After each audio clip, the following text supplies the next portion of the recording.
దేవుడు చెప్తున్నాడు, ఆపత్కాలమందు నీవు నాకు మొర్ర పెట్టాలి, కానీ ఆపత్కాలమందు నీవు మనుష్యుల సహాయాన్ని వేడుకుంటున్నావు.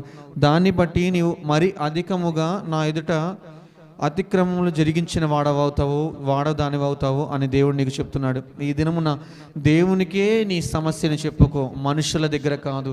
దేవుని సహాయాన్ని నీ వేడుకో, మనుషుల సహాయమును కాదు. దేవుడు వాక్య భాగం ద్వారా తెలియపరిచారు, ఆపత్కాలమున నీవు చేయవలసిన పని నాకు మొర్ర పెట్టడం, కానీ ఆపత్కాలమున నీవు వేరొకరి సహాయాన్ని కోరావు కాబట్టి అది నా దృష్టిలో నీకు అతిక్రమముగా ఎంచబడింది అని దేవుడు చెప్తున్నాడు.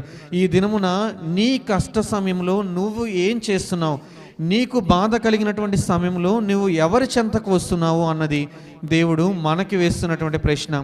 ఈ దినమున నీవు ఆహాబు రాజు వలె ఇతరుల సహాయం పైన ఆధారపడతావా, లేదంటే భూమి ఆకాశములను సృజించిన యెహోవా వలన